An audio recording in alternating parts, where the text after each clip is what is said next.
Hi students, I'm Maithili. This is Maithili Videos Maths channel. So இப்போ நம்ம என்ன பார்த்துட்டு இருக்கோம்னா grade 8 ஓட algebra chapter தான் பார்த்துட்டு இருக்கோம். So already introductions பத்தி நான் சொல்லியிருக்கேன் உங்களுக்கு. So இப்போ வந்து நம்ம exercise போயிடலாம். So exercise 3.1ல பார்த்துக்கோங்க. First complete the table அப்படின்னு கொடுத்துருக்காங்க. ஸோ இப்போ இங்கே நிறைய இந்த டேபிள் ஃபுல்லாக வந்து இப்போ நம்ம ஃபில் பண்ணியிருக்கணும்.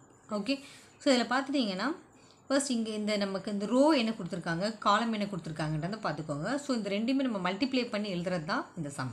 ஓகே, அப்போ இங்கே எக்ஸ் பவர் 4 இருக்குது, இங்கே 2x² இருக்குது. ஸோ இப்போ ரெண்டு மல்டிப்ளை பண்ணிட்டீங்கன்னா இங்கே x² கோஎஃபிஷியன்ட் என்ன இருக்குது, 2 இருக்குது. ஆனால் இதோட கோஎஃபிஷியன்ட் எதுவுமே இல்லைன்னா 1 அப்படின்னு எடுத்துக்கோங்க. ஸோ ஃபஸ்ட்டு வந்து அந்த நம்பர்ஸை மல்டிப்ளை பண்ணிக்கோங்க. அப்போ 1 2s are 2. அப்புறம் இந்த வேரியபிள்ஸ் மல்டிப்ளை பண்ணுங்கள். X power 4 X power 2. So நான் ஆல்ரெடி சொல்லியிருப்பேன், பேஸ் ரெண்டும் ஈக்குவலாக இருந்துச்சுன்னா நம்ம பவர்ஸை வந்து ஆட் பண்ணிக்கலாம், அதாவது ஒரே வேரியபிளாக இருக்கும்போது. ஸோ இப்போ எக்ஸ் பவர் 4 + 2 6 ஆயிரும். ஓகே, அதே மாதிரி செகண்ட் இது மல்டிப்ளை பண்ணுங்கள். சேம் அதே மாதிரி நமக்கு இங்கே வேரியபிள் 2 தான், 1 தான் இருக்குது. ஸோ -2 வேரியபிள் பார்த்துட்டிங்கன்னா எக்ஸ் பவர் 4 இங்கே எக்ஸ் பவர் 1. ஸோ அப்போ இது எக்ஸ் பவர் 5ன்னு போட்டுக்கலாம். ஒய் வேரியபிள் செப்பரேட்டாக எழுதிக்கோங்க, ஒய் மட்டும் தனியாக. அதே மாதிரி இங்கே எக்ஸ் பவர் 4 இங்கே எக்ஸ் பவர் 4 ஒய் பவர் 3ன்னு இருக்குது. ஸோ எக்ஸும் எடுத்துட்டிங்கன்னா எக்ஸ் பவர் 4 + 4 8. அப்புறம் இந்த ஒய் பவர் 3 தனியாக எழுதிக்கோங்க. ஸோ அதே மாதிரி நெக்ஸ்ட் எக்ஸ் பவர் 4 இங்கே 2xyzன்னு இருக்குது. ஸோ ஃபஸ்ட்டு கோஎஃபிஷியன்ட் டேர்ம் வந்து 2 இருக்குது. இங்கே எக்ஸ் பவர் 4 இங்கே எக்ஸ், அப்போது எக்ஸ் பவர் 5ன்னு இருக்கும். அப்புறம் நெக்ஸ்ட்டு ஒய்யும் ஜெட் வேரியபிள் அப்படி எழுதிக்கோங்க. நெக்ஸ்ட் இப்போ இந்த டேர்ம் எடுத்துட்டிங்கன்னா இப்போ நமக்கு இந்த டேர்மும் இங்கே வந்து நமக்கு ஏதோ ஒரு டேர்ம் வந்திருக்கணும். ஸோ அதனால் இப்போ இதை ஃபில் பண்ணாதீங்க, லாஸ்ட்டில் பண்ணிக்கோங்க. ஸோ நெக்ஸ்ட் இங்கே வாங்க. ஸோ இப்போ இந்த டேர்மில் எடுத்துட்டிங்கன்னா நமக்கு இந்த டேர்மும் ஆல்ரெடி நமக்கு இங்கே என்ன கொடுத்துருக்காங்களோ ஃபஸ்ட்டு அந்த டேர்ம் பார்த்துக்கோங்க, அப்போ உங்களுக்கு ஈஸியாக இருக்கும். ஸோ இப்போ இந்த டேர்ம் இன்ட்டு இது நம்ம மல்டிப்ளை பண்ணும்போது நமக்கு இது வந்திருக்கணும். ஓகே, அப்போ இங்கே பாருங்கள், நமக்கு இப்போ ஆக்சுவலாக இங்கே வந்து நமக்கு 4 இருக்குது, ஆனால் இங்கே வந்து 4 இல்லை. அப்போ கண்டிப்பாக இங்கே வந்து நமக்கு ஒரு 4ன்ற ஒரு கோஎஃபிஷியன்ட் டேர்ம் இருந்திருக்கும். இங்கே எக்ஸ் பவர் 4 தான் இருக்குது, ஆனால் இங்கே எக்ஸ் பவர் 5 இருக்குது. ஸோ அப்போ கண்டிப்பாக இங்கே ஒரு எக்ஸ் இருந்திருக்கணும். அப்போ தான் நமக்கு இதையும் நீங்கள் மல்டிப்ளை பண்ணும்போது நமக்கு அந்த இதுவும் மல்டிப்ளை பண்ணும்போது இந்த வேல்யூ உங்களுக்கு கிடைக்கும். ஓகே, அப்போ எக்ஸ் இன்ட்டு எக்ஸ் பவர் 4ன்னு எடுத்துட்டிங்கன்னா எக்ஸ் பவர் 5 கிடைக்கும். அதே மாதிரி இங்கே எக்ஸ் இருக்குது, இங்கே ஒய் க்யூப். ஓகே, அப்போ நமக்கு இங்கே ஆக்சுவலி இங்கே ஒய் பவர் 4 தான் இருக்குது. ஸோ நம்ம ஒய் க்யூப் இருக்குது அப்படின்னா இங்கே இன்னும் ஒரு ஒய் வந்து நம்ம எடுத்துருக்கணும். அப்போ இந்த டேர்ம் வந்து ஃபில் ஆயிடும், அதாவது 4xy வந்து இங்கே இருந்துருக்கணும். ஓகே, அதே மாதிரி அப்போ நமக்கு இந்த 4xy இதோட மல்டிப்ளை பண்ணிக்கோங்க. அப்போ 2 × 4 2 4s are 8. X into x² x³ y variable. அதே மாதிரி இது மல்டிப்ளை பண்ணிட்டீங்கன்னா plus into minus minus 2 4s are 8. X into x² y into y² அதே மாதிரி நெக்ஸ்ட் இந்த டேர்ம் எழுதிக்கலாம். இது மல்டிப்ளை பண்ணிட்டீங்கன்னா 2 4s are 8. X into x² y into y² அப்புறம் zன்னு வந்துடும். ஓகே, நெக்ஸ்ட் இதுவும் அதே மாதிரி இந்த டேர்மும் மல்டிப்ளை பண்ணியிருக்கணும். ஸோ அப்போ இந்த டேர்ம் என்ன வரும்ன்றதை நம்ம நெக்ஸ்ட்டு பார்த்துக்கலாம். இதுவும் நெக்ஸ்ட் மல்டிப்ளை பண்ணுங்கள். So -2 coefficient x² x power 4னா x power 2. So x power 4y. இது மல்டிப்ளை பண்ணிங்கன்னா மைனஸ் இன்ட்டு மைனஸ் ப்ளஸ் இங்கே 2x³ y². இது மல்டிப்ளை பண்ணிட்டீங்கன்னா மைனஸ் சிம்பிள் நெகட்டிவ் இருக்குது. So plus into minus minus x² x power 4 அப்படின்னா X power 6 y 3 + 1 4. இது multiply பண்ணிங்கன்னா இங்கே minus plus into minus minus அந்த 2 கோஎஃபிஷியன்ட் x² இன்ட்டு எக்ஸ், அப்போ இது x³ இருந்திருக்கும்.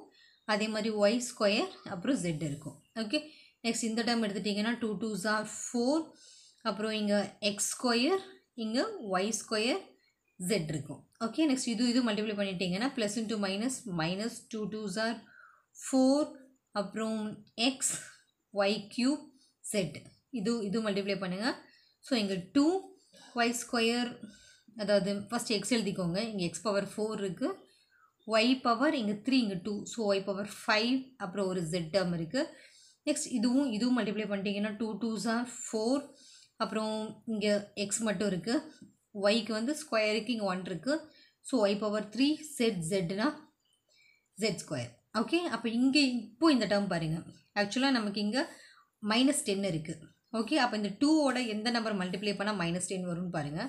அப்போ 2 இங்கே வந்து நமக்கு 5 இருந்திருக்கணும். ஆக்சுவலாக இங்கே மைனஸ் இருக்குது. ஸோ அப்போ இங்கே -5, அப்போ தான் 2 × -5 10 -10 வந்திருக்கும். அதே மாதிரி இங்கே எக்ஸ் இருக்குது, இங்கே ஒரு எக்ஸ் இருக்குது. ஓகே, தென் ஒய் ஸ்கொயர் இங்கே இருக்குது. ஸோ ஒய் ஸ்கொயர் இங்கேயும் நமக்கு வந்து ஒய் ஸ்கொயர் இருக்குது. ஜெட் க்யூப் இருக்குது இல்லையா? அப்போ இங்கே வந்து ஜெட் இருக்குது. ஸோ அப்போ நம்ம செக் பண்ணி பார்த்துட்டிங்கன்னா first plus into minus minus இருந்திருக்கும். 2 5s are 10. அப்புறம் எக்ஸ் இருக்குது. ஸோ இங்கே எக்ஸ் மட்டும்தான் இருக்குது. ஒய் ஸ்கொயர் டேர்ம் அப்படியே போட்டிருக்காங்க. ஜெட் இங்கே ஜெட் ஸ்கொயர் எடுத்தால் ஜெட் க்யூப். ஓகே, ஸோ இப்போ வந்து நமக்கு இங்கே -5x z ஸ்கொயர் வரும்னு தெரிஞ்சிருச்சு. இப்போ மல்டிப்ளை பண்ணிக்கோங்க.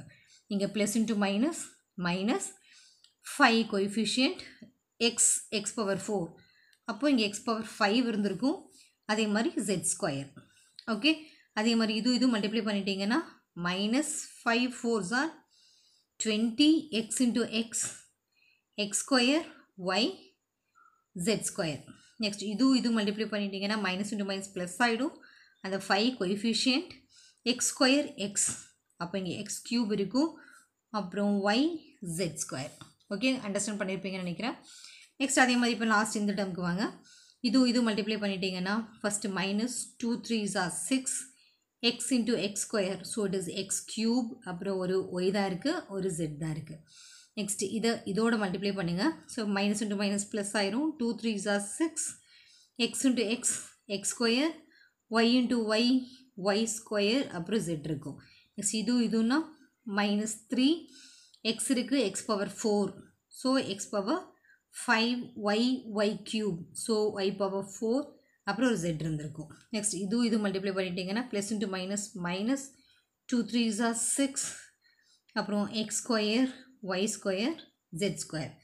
இது மல்டிப்ளை பண்ணிட்டீங்கன்னா மைனஸ் இன்ட்டு மைனஸ் ப்ளஸ் ஆகிடும். So 3 5s are 15 x square y z cube. Okay, அப்போ அதே மாதிரி லாஸ்ட் டேர்ம். ஸோ அப்போ இந்த டேர்ம் எழுதுறதுக்கு முன்னாடி ஃபஸ்ட்டு இங்கே நமக்கு ஆல்ரெடி ஒரு சொல்யூஷன் கொடுத்துருக்காங்க. இதை பார்த்தா மட்டும்தான் இந்த டேர்ம் நம்ம எழுத முடியும்.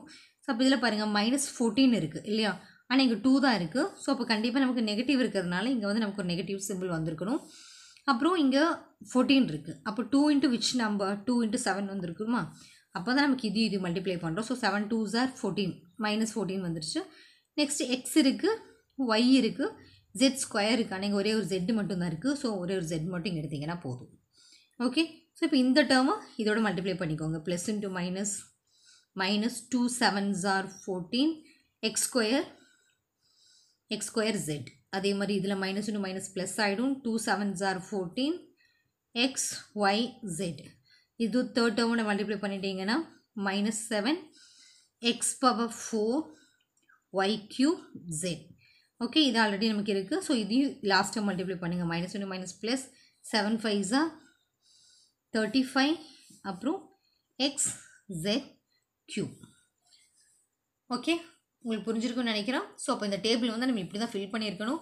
ஆல்ரெடி ஒவ்வொரு சொல்யூஷன்ஸ் கொடுத்துருக்காங்க. அந்த சொல்யூஷனை வச்சு நம்ம இந்த கொஷினுக்கு வந்து இந்த டேபிள் எப்படி ஃபில் பண்ணணும், இந்த டேபிள் எப்படி ஃபில் பண்ணணும் அப்படின்றத உங்களுக்கு அண்டர்ஸ்டாண்ட் பண்ணியிருப்பீங்கன்னு நினைக்கிறேன். இதில் தான் டவுட் இருக்குன்னா நீங்கள் வந்து கமெண்ட்ஸில் போடுங்க. தேங்க்யூ.